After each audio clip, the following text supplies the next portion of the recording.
വൈറലാകുന്നില്ല, അല്ലെങ്കിൽ പോട്ടെ കുറച്ച് വൈറലായി കുറെ അവസരങ്ങൾ നഷ്ടപ്പെടുന്നു, ഇനി ഒന്നും കിട്ടുന്നില്ല, ഒരു അഭിനയം കിട്ടുന്നില്ല, സിനിമ ഇല്ല, ഒന്നുമില്ല, എന്ത് ചെയ്യാൻ വല്ല ജോലി നോക്കും. വല്ല ജോലി എന്ന് പറഞ്ഞാൽ അഭിനയം അല്ലാത്ത വേറെ വല്ല ജോലി, വേറെ ജോലിക്ക് പോകാൻ അറിയാന്നല്ല, കിട്ടിയാൽ ഞാൻ ഒരുപാട് ജോലിക്ക് ശ്രമിച്ചതാണ്. അപ്പോൾ എല്ലാവരും പറയുന്നത്, ഇന്റർവ്യൂ കഴിഞ്ഞിട്ട് പറയുന്നത്, നിങ്ങൾ നാടകത്തിനകത്തുണ്ടെന്ന് പത്രത്തിലുണ്ടായിരുന്നു, നിങ്ങൾ ലൈം ലൈറ്റിൽ നിൽക്കുന്നവരാണ്, അപ്പൊ നിങ്ങൾക്ക് ഇടയ്ക്ക് നാടകം വന്നാൽ ഞാൻ നിങ്ങൾക്ക് എങ്ങനെ ലീവ് തരും.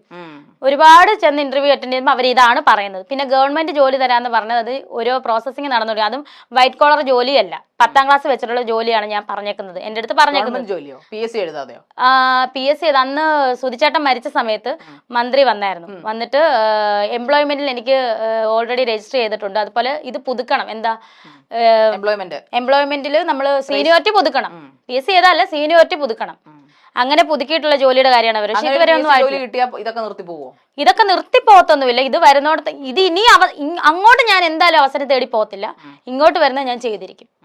എല്ലാം താങ്കളുടെ കാൽ കീഴിൽ വന്ന അവസരങ്ങളാണോ? അല്ല കാൽ കീഴിൽ വന്നെന്ന് ഞാൻ പറയത്തില്ല. സുധിച്ചേട്ടനുള്ള ഇഷ്ടം കൊണ്ട് എന്നോട് ചോദിച്ചു, ഇത് ചെയ്യാമോ അഭിനയിക്കാമോ എന്ന് ചോദിച്ചു. നേരത്തെ എന്തുകൊണ്ട് ചോദിച്ചില്ല സുധിച്ചേട്ടൻ? അത് എനിക്കറിയത്തില്ല, അത് അവരുടെ കാര്യമല്ലേ, അതെങ്ങനെ ഞാൻ അറിയുന്നത്, അവരെന്തുകൊണ്ട് ചോദിച്ചില്ല എന്ന് എനിക്കറിയില്ല. ഇതിന് മുന്നേ സുധിച്ചേട്ടൻ ഉള്ളപ്പോഴത്തേനും ഒരു പ്രൊഡ്യൂസർ ഞങ്ങളുടെ വീട്ടിൽ വന്നായിരുന്നു. സുധിച്ചേട്ടൻ ഇങ്ങനെ ഇരിക്കുന്നു, ഞാൻ സംസാരിക്കുന്ന കൂട്ടത്തിൽ പുള്ളി, ഇനിയിപ്പം ആ പുള്ളി എവിടെയാണെന്ന് അറിയത്തില്ല, സുധിച്ചേട്ടൻ മരിച്ചു പോയി, നിങ്ങൾ കള്ളമാണെന്ന് പറഞ്ഞാൽ എനിക്ക് വിഷയമൊന്നുമില്ല. പുള്ളി ചോദിച്ചു, രേണു ഇതിനകത്ത് ചെയ്യാൻ വരുന്നു, അഭിനയിക്കുന്നു. അപ്പം സുധിച്ചേട്ടൻ, ഞാനപ്പം അവിടെ ഇരുന്നുകൊണ്ട് പറഞ്ഞത്, സുധിച്ചേട്ടന്റെ എനിക്ക് ക്യാമറയ്ക്ക് മുന്നിൽ വരാൻ താല്പര്യമില്ല, സുധിച്ചേട്ടന്റെ സപ്പോർട്ടായിട്ട് നിൽക്കാനാണ് താല്പര്യമാണ് അന്ന് പറഞ്ഞത്. അപ്പൊ അന്ന് അവസരം ഒരെണ്ണം വന്നായിരുന്നു, ഞാൻ അങ്ങനെയാണ് പറഞ്ഞത്. സുധിച്ചേട്ടനുമായിട്ട് നിങ്ങൾ നല്ല രമ്യതയിലാണോ കഴിഞ്ഞത്? നല്ല സന്തോഷത്തിൽ, നല്ല എന്താ, എന്നെ സുധിച്ചേട്ടൻ സത്യം പറഞ്ഞ മോളെന്ന രീതിയിലാണ്, ഒരു മോളെ പോലാണ് എന്നെ ഞാനപ്പോ പലപ്പോഴും ചോദിക്കാറുണ്ട് എന്നെ എന്തിനാ, കാരണം ഫുഡ് എടുത്ത് കയ്യിൽ തരുന്നത് ഞാൻ കൊടുത്താലും പുള്ളി മേടിക്കത്തില്ല, പുള്ളി എനിക്ക് തരണം. എന്നെയും കിച്ചുവിനെ അങ്ങനെയാണ് കണ്ടോണ്ടിരുന്നത്. പിന്നെയാണ് ഋതപ്പം വന്നത്. നിങ്ങൾ ഇത്രയും ടെറർ ആയതുകൊണ്ടാണോ, അല്ലെങ്കിൽ ഇത്ര പ്രശ്നക്കാരി മോളെ പോലെ കുഞ്ഞിനെ പോലെ? ഒരിക്കലും അല്ലായിരിക്കും. എനിക്ക് ഒന്നിന് ചേട്ടനേക്കാളും കുറെ ഏജ് ഡിഫറൻറ്റ് ഉള്ളതുകൊണ്ടായിരിക്കും മോളെ പോലെ കരുതുന്നത്. ഭയങ്കര അങ്ങനെയായിരുന്നു എന്നെ. ഞാൻ പലപ്പോഴും ചോദിക്കും, ഞാൻ നിങ്ങളുടെ വൈഫല്ലേ, വൈഫായിട്ട് കണ്ടുകൂടെ എന്ന് പറയുമ്പോൾ, ഇല്ല എനിക്ക് മോളെ പോലാണ് നീ എന്നാണ് പറയാറുള്ളത്.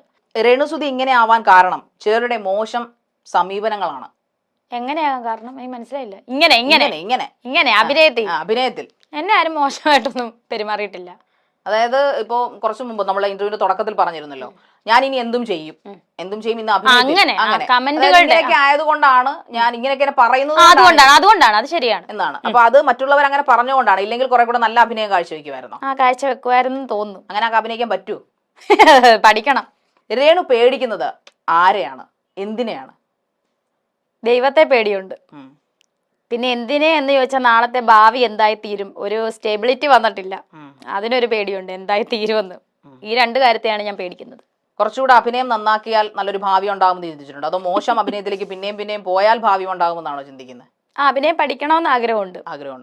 എന്തായാലും ജനങ്ങൾ ഇത്രയും വെറുത്ത സെലിബ്രിറ്റി ആയിട്ടുള്ള, ഇത്രയും വിവാദങ്ങൾ ഉണ്ടാക്കിയെടുത്ത, സോഷ്യൽ മീഡിയക്കാർക്ക് കണ്ടന്റ് ഉണ്ടാക്കുന്ന രേണുസുധിയെ പരിചയപ്പെട്ടതിലും നമ്മളോടൊപ്പം കുറേയധികം സമയം ചെലവഴിച്ചതിലും ഒരുപാട് നന്ദി.